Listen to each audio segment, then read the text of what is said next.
It's the cry of generation. It's a stirring in our soul. It's dreams still in focus. It's hope still whole.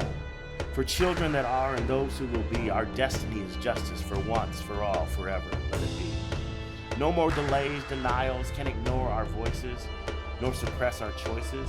We come for all that God has gave, unashamed descendants of the indigenous immigrants and the once enslaved. For children that are and all those who will be, our destiny is justice for once, for all, forever, let it be. Liberation when we read, love when we lead, moving at the speed of student needs, pushing against the abundance of oppressive greed. For children that are and all those who will be, our destiny is justice for once, for all, forever, let it be.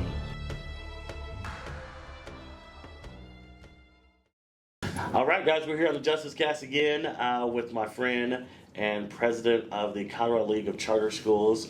Oh my God, some of you guys got scared right there when I said that right then. Dan, welcome to the Justice Cast. Thank you for being here.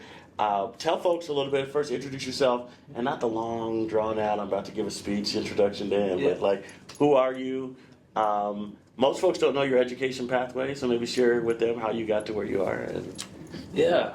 Well, first of all, thanks for having me. Yeah. Dan Schaller, president of the Colorado League of Charter Schools, have been involved in education ever since I got out of college.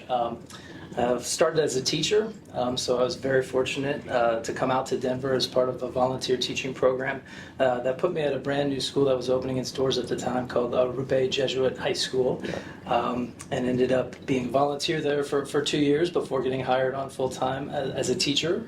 So in total I was there for 5 years, and phenomenal experience being on the ground floor of a brand new school that was trying to work actively to change the educational trajectory for kids and families in Denver, and that really set me off down my path currently.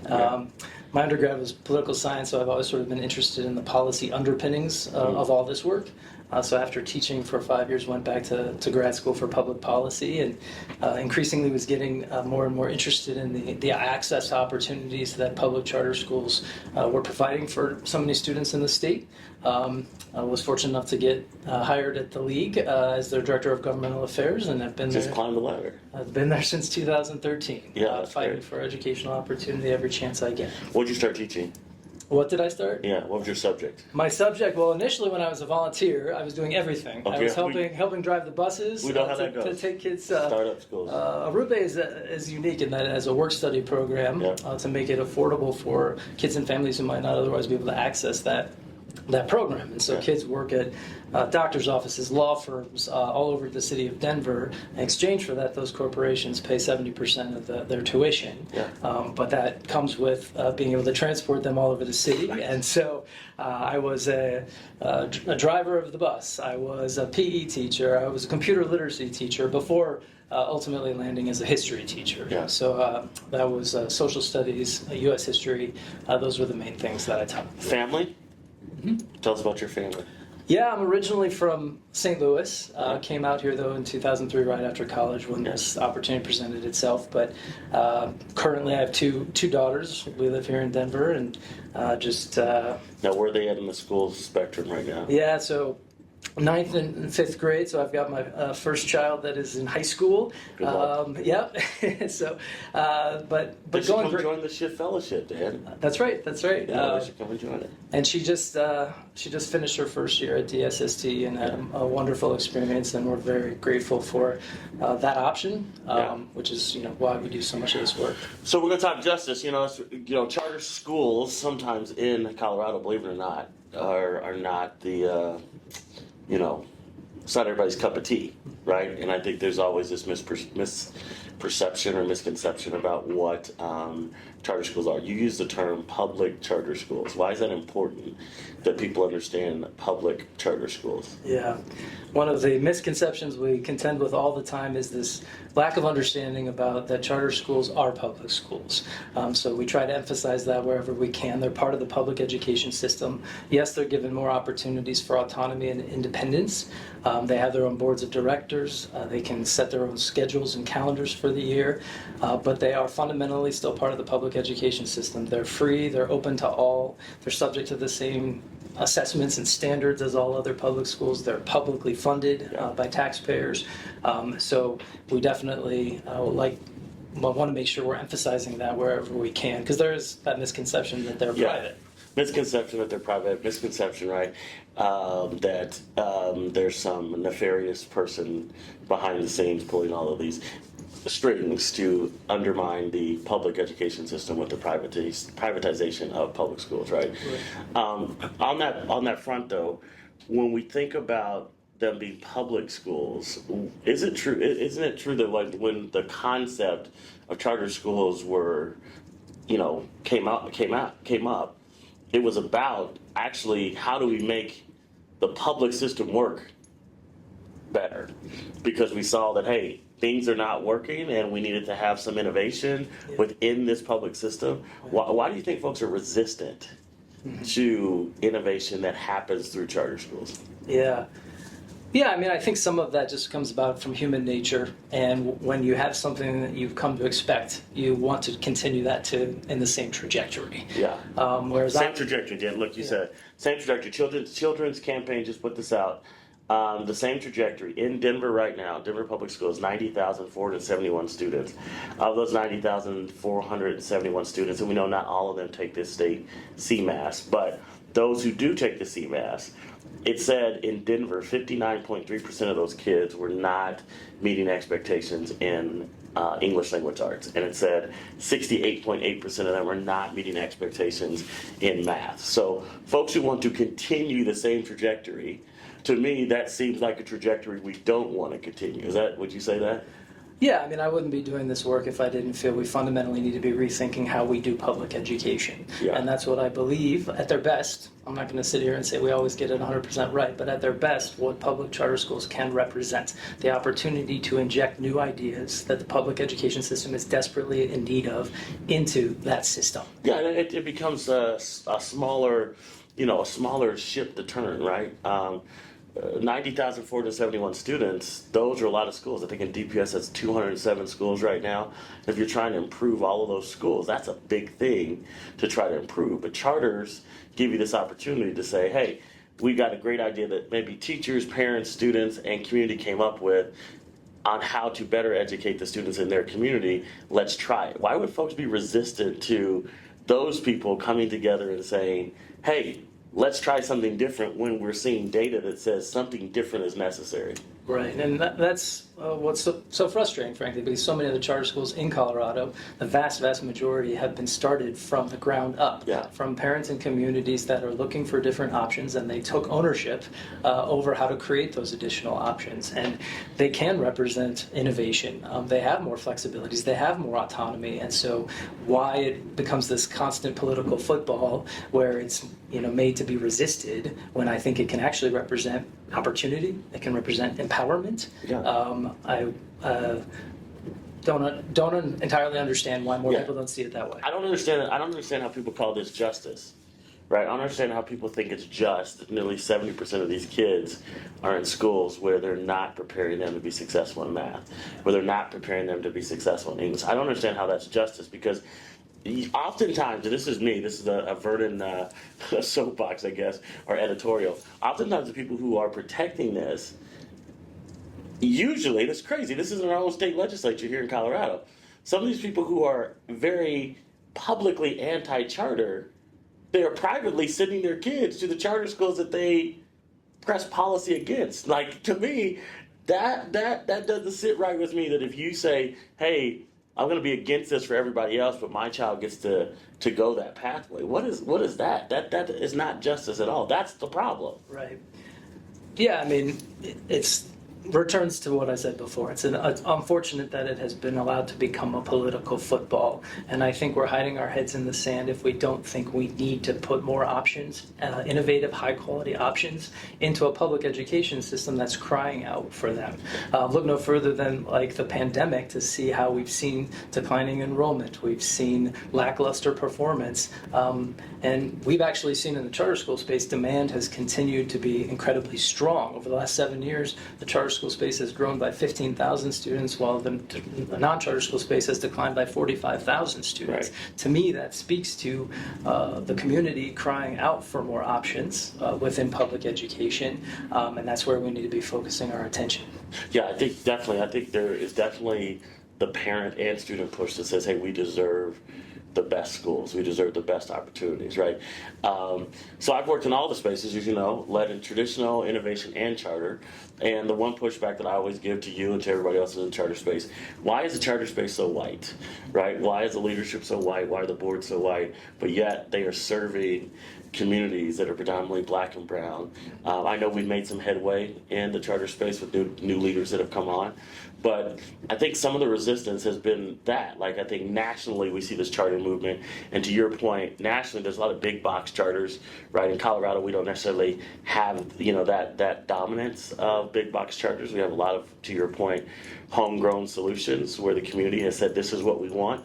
But how do we change that? How do we ensure that we hear everybody saying, hey, kids need people in front of them who look like them, who share their life experiences, right? But that doesn't seem to trickle to the top of the charter movement, where there's a lot of folks like me who've been in the space, but we're not leading in the space. Or black leaders who started out teaching in spaces were not afforded the same opportunity as maybe David Singer, who's at University Prep. And why is that, Dan? And do you understand that resistance to maybe some communities who are like, you know? Yeah. If I may start real quick on the student side before Yeah. flipping over to the adult side, Yeah. Because it is another one of those misconceptions and misperceptions, which Yeah. actually feeds into what you're saying. Yeah. But you know, one of the things a lot of people think is that the charter school sector is not representative on the student level of the students across the state, when in fact charter schools are serving higher numbers of students of color, higher numbers of English language learners than the traditional. And charter schools do serve students with special education needs too. Like, Correct. let's demystify that too, because our team was just at Highline Academy, which is one of our homegrown, I would say, charter solutions here in Denver, and they have a center program that has now become the darling of the district. And so the district goes to Highline Academy, who executes this center program that nobody else is doing it really well in the traditional setting. So I think, that's fair to put that out there, that, hey, no, all these myths that we cream off the top, or we don't serve, that's a great point to make. Is that the same students, if not more, are being served in charter schools. Right. Yeah. But I think that feeds into your larger point about needing to make sure that we are being as intentional as possible about recruiting to make sure that the charter school space at the leadership level is also as reflective as possible of many of the communities that we are serving. And I think we've made a lot of strides. A number of the newest leaders within especially the Denver charter school space, leading some of the largest networks, are leaders of color. It doesn't mean we don't, much like the traditional space, that we don't have lots of work to do there. I think this is a problem that's pervasive across public education in general. But I do think that we've looked ourselves in the mirror and made some strides in that direction. Still work to do, for sure. Yeah, definitely lots of work to do. You know, I'll shout out Tommy at KIPP Schools Colorado, first woman of color to lead a network in the state of Colorado. She broke through the boys club glass ceiling there, and she's doing great work there with KIPP. What do you think we should be doing differently, Dan, even in the charter sector? What should we be doing differently right now, where you see us maybe moving, you know, gradually, but you're like, no, we need to take leaps, right? Instead of these small steps, what are the leaps that we need to take in the charter sector? Yeah, and I might use the statewide sector of education in general to start with, which is to say, you know, we dig deeply into the data regularly across the state, and, you know, so much of the conversation right now is being dominated, understandably so, about resources and needing to make sure we're funneling as much money as possible into public education. While we completely support that, and we are regularly fighting for that and regularly fighting for our schools to be funded equitably to all other public schools, what I fear that has allowed to happen is that we're forgetting the conversation about outcomes. We're forgetting the conversation about results. Right. And currently, based off of the most recent numbers we ran, there are 123,000 students in the state, 14% of our public school population, that are in zip codes where less than a third of the students have access to a green school, Right. to a performance school. Right. we have got to keep our pedal to the metal as far as increasing access to opportunities, high quality opportunities, particularly for students in those communities, because there are just far too many students who still don't have access to high quality public school options. Yeah, we've got rural communities. We have folks on Native American reservations in the state of Colorado, where students are it's just abysmal. I mean, it's the outcomes that we're seeing there, and it's heartbreaking. And it's like, what are we doing, right? How can we claim that we're a great state where all children can live well and realize their hopes, while we know that we got some, I guess, in the kids count report, you see there's some places where it's like 80-90% of kids are not on grade level, 80-90% of kids in math and English, right? And how can we say that we are committed to justice and education when we see these injustices all around us? Right. The Denver paradox. What we import are educated people, right? It's not. We brag about being one of the most educated cities in the nation, but really that's not because we're teaching our children well, right? It's importing folks from California or St. Louis, right? You know what I'm saying? Right. So I mean, how do you, again, with the charter sector and the traditional sector? One, the traditional sector is supposed to be learning from the charter sector. Okay. Is that happening? I mean, we're supposed to learn best practices. That's initially what it was supposed to be. The charters were established to say, hey, there's some things that we can't do because of some of the bureaucracy that was in the traditional system. Right. So here's charters that come along and say, hey, we're going to get a little, like you said, autonomy, some freedoms to be able to kind of test these things.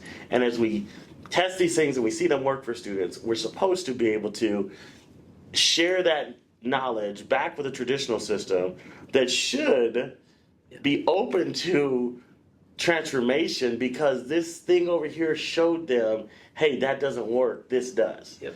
Do we see that exchange happening fairly, or is it? No, and frankly, I don't know that we've set up the systems and structures as a state in order to facilitate that as easily as possible. Yeah. Because I don't think it's through any ill intent of anybody involved. When you get going on a school, that's your focus. That's your job. So you put your head down and you do that work, and it's so all-consuming as it should be, that it's hard to lift up and take what lessons you're learning and share them. And so that's why I feel strongly that we need to be thinking more constructively at a state level, on a policy level, about how do we set up those systems to make that more possible. Right. Because until we figure out how to scale the things that are working, particularly for our communities that have been most historically underserved by our public education system, we're never going to make inroads against so much of the intractable gaps that you just referred to. Yeah, and I know you're being nice. This is that's you. That's I appreciate you being nice there. But I also say, like, who's in the way? And we don't say who, what ideology is in the way, because I don't understand. If we're all about kids, and we're all about kids being successful, all about kids being ready for the next thing in their life, who would be in the way of innovation and transformation that makes things better for kids? I mean, what are adults protected? I mean, like you said, there's politics, there's status quo, we've always done it this way, and there's a belief gap.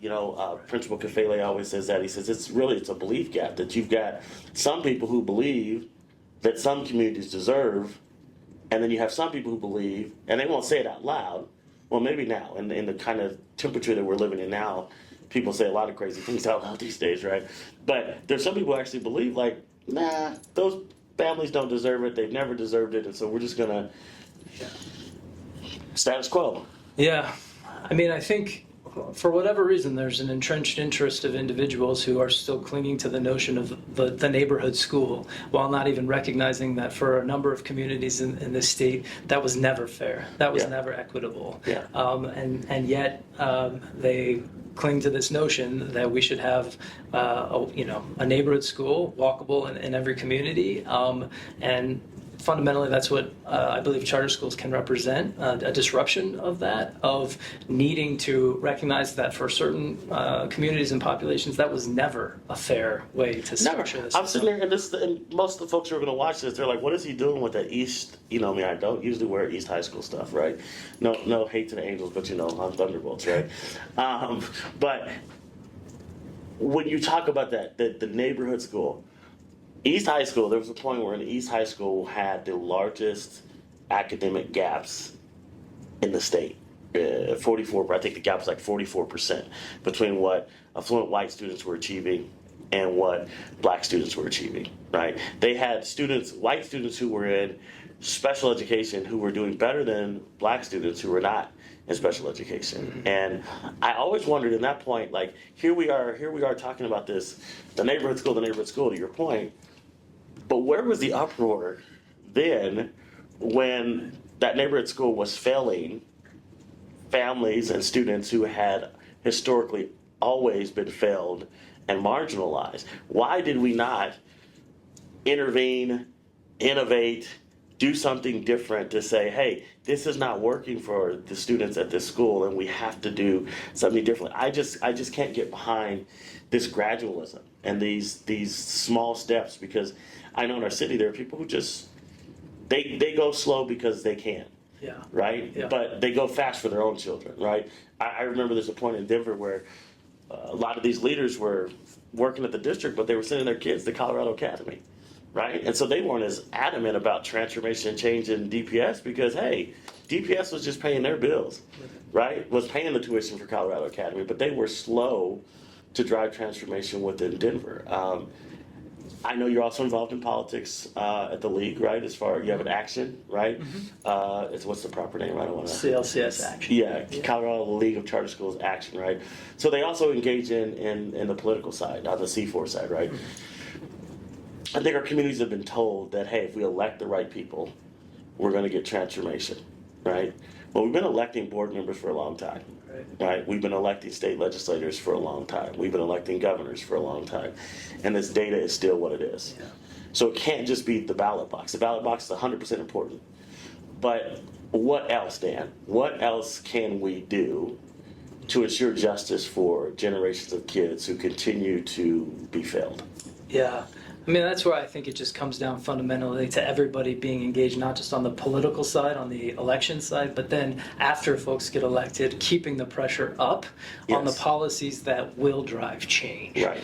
Because once I've seen it play out many, many times that sometimes even folks that you think would be favorable, once they get there, the same pressures, the same status quo elements come to bear. Yeah. And so that's where I think having continuous engagement, even after the election, it's a full-time sport.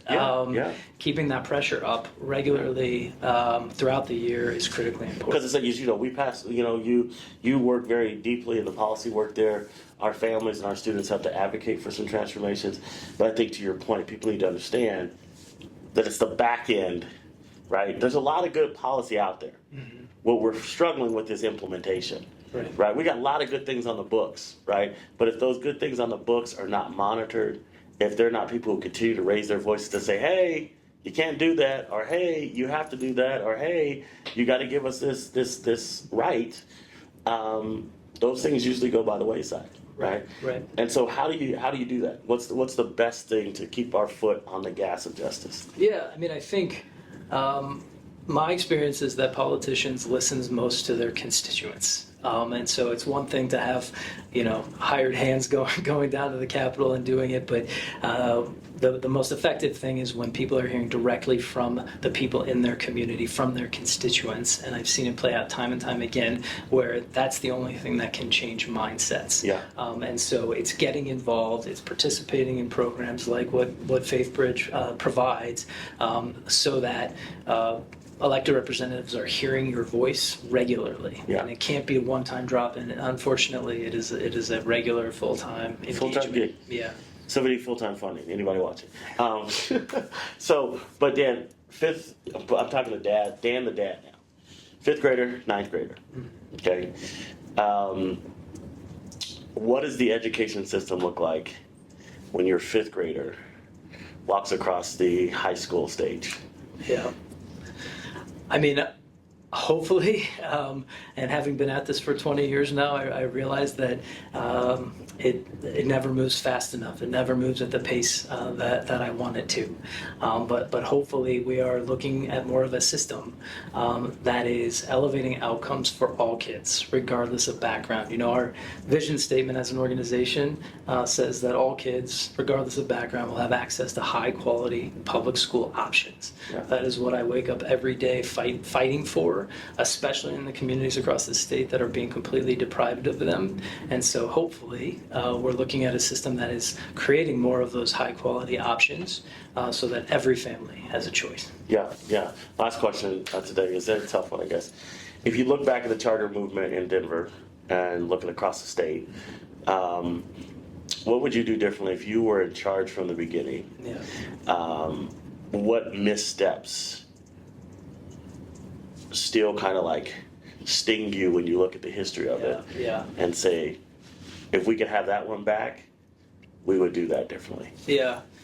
I mean, I think that's what's so difficult about it. I think the principles are right. All the things we talked about empowering community to take more ownership of destiny, to take more ownership of education. I think one of the problems, especially in the Denver context, that sometimes you got to go slower to go faster. And part of, I think, about in the early days in Denver of going slower to go faster was making sure that those critical community conversations were happening so that it more regularly felt like it was happening with community instead of to community. And like to this day, I think that is unfortunate because I think it's part of what's contributed to some swings politically. Whereas if we'd gone a little slower to go faster, we wouldn't have seen some of that swing back the other direction. I agree with that. Look, man, I appreciate you. I appreciate the times we get to be together and we agree. I appreciate the times we're together and we disagree, and we do it in a way that is gracious and civil. And I know that one thing that I never doubt is that we both want the best things for kids. So I appreciate you and look forward to being at your 9th grade daughter's, 5th grade daughter's graduation one day in that beautiful space of justice. Yes. I appreciate you. Thank you. Thank you for joining us this week on the Justice Cast. If you are moved and inspired by what you heard this week, we need you to do justice by doing 3 things. Number 1, like and share this episode with your friends and family and network. Number 2, sign and share the Do Justice Pledge. And 3, join us for an upcoming Do Justice action. You can find those listed on our website at www.faithbridgeco.org. That's www.faithbridgeco.org. Remember, the world we believe for is possible. Do justice.